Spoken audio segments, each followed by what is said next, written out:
बड़ाई साहब, आज पहली दफा एक सियासी ताकत का मुजाहरा किया है जहांगीर तरीन साहब ने। टोन उनकी रिकन्सिलिएटरी है, मगर साथ में ये भी कह रहे हैं मुझे निशाना क्यों बना रहे हो, मैं तो दोस्त हूं, मुझे दुश्मनी की तरफ क्यों धकेल रहे हो। लोग भी थे, राजा रियाज साहब कह रहे हैं कि तो पता नहीं था, जब बताएंगे तो और भी ज्यादा लोग आ सकते हैं।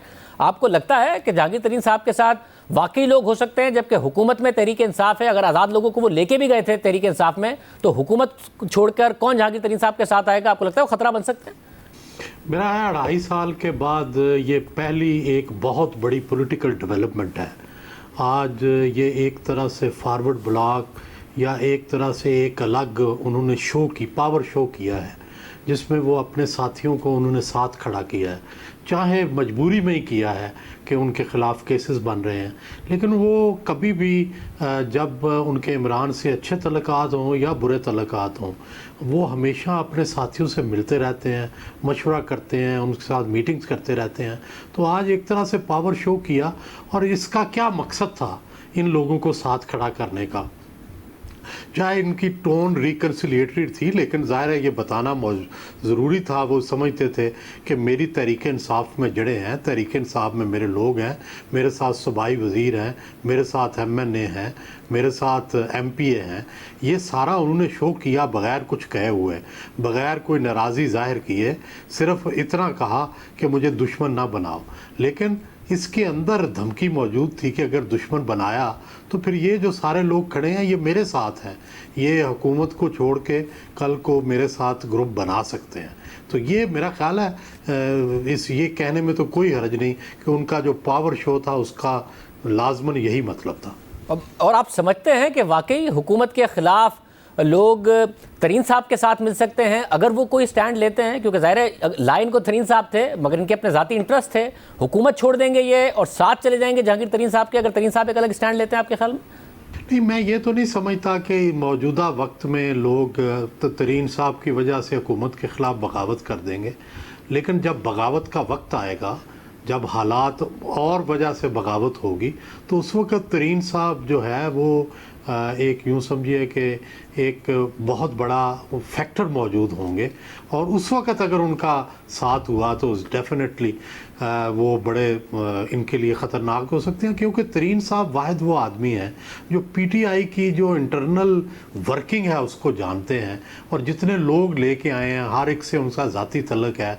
किसी को जहाज़ पे बिठा के लाए, किसी से मुज़ाकरात किए, सारे इत्तेहाद किए। तो मेरा ख़्याल है PTI की दाई अम्मा हैं वो, और PTI की दाई अम्मा जो है वो चाहेंगी तो कुछ ना कुछ बच्चे ज़रूर उनके साथ जो है वो चले जाएंगे। लेकिन मेरा ख्याल है अभी वो इसका वक्त, अच्छे वक्त का इंतज़ार करेंगे।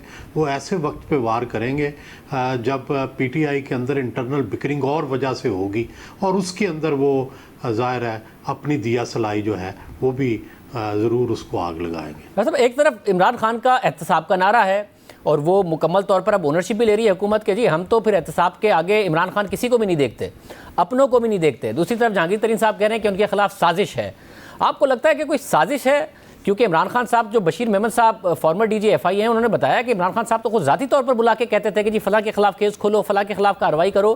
तो ये कोई कर रहा है और इमरान खान साहब को पता नहीं है, या फिर इमरान खान साहब को किसी ने भड़का दिया जहांगीर तरीन साहब के ख़िलाफ़? मेरा ख्याल है भड़काने वाली बात ज़्यादा करीने क़यास लगती है।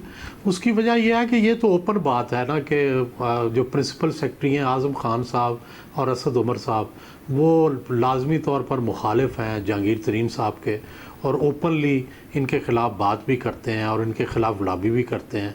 और तरीन साहब जब थे ताकत में तो उन्होंने भी असद उमर साहब को वजारत ख़जाना से निकलवाने में और आज़म ख़ान को कॉर्नर करने की कोशिश की थी, कामयाब नहीं हुए।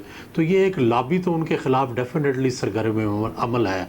और तरीन साहब खुद भी अपनी ऑफ द रिकॉर्ड मुलाकातों में इन दो शख्सियात की निशानदही करते रहते हैं। तो ये अभी से 15-20 दिन पहले राजा रियाज साहब कह रहे हैं कि ताल्लुकात अच्छे हो गए थे, वोट ऑफ कॉन्फिडेंस में भी अहम किरदार अदा किया। हफीज़ शेख ने भी जहांगीर तरीन से रब्ता किया, पार्टी दिफा भी कर रही थी इस बात का कि जी हम तो करेंगे जहांगीर तरीन से रब्ता, इसमें क्या मसला है। तो ये क्या हुआ है? जहांगीर तरीन साहब की जब ज़रूरत पड़ी तो उनसे रब्ता कर लिया गया और फिर मुनक़ता हो गया और फिर कार्रवाई शुरू हो गई। ये क्या हुआ एग्जैक्टली? ये इनके बड़े लव हेट रिलेशनशिप बड़ा दिलचस्प है। जब तरीन साहब बाहर गए तो मुझे ख़ुद उन्होंने बताया तरीन साहब ने कि वहाँ उसकी टेक्स्ट मैसेजिंग होती रही इमरान खान से, और इसी वजह से तरीन साहब वापस आए जब हालात साजगार थे और ख़ान से उनकी टेक्सटिंग होती रहती थी। और फिर मुझे ख़ुद ही तरीन साहब ने यह भी बताया कि शुगर के मामले में वो एडवाइस करते रहे इमरान खान को, और इमरान खान उस एडवाइस पर अमल करते रहे और कीमत जो है वो कंट्रोल में रही, और नो कॉन्फिडेंस तक भी वो राब्ते में रहे, और उस वोट ऑफ कॉन्फिडेंस तक राब्ते में रहे। लेकिन उसके बाद फिर वो लॉबी जो है वो सरगर्म अमल हुई है, और उसने फिर से तरीन साहब के ख़िलाफ़ वही जो शुगर स्कैंडल था उसको मंजर आम पे लाए हैं। लेकिन अब मेरा ख़्याल है कि तरीन साहब जो हैं वो भड़क उठे हैं।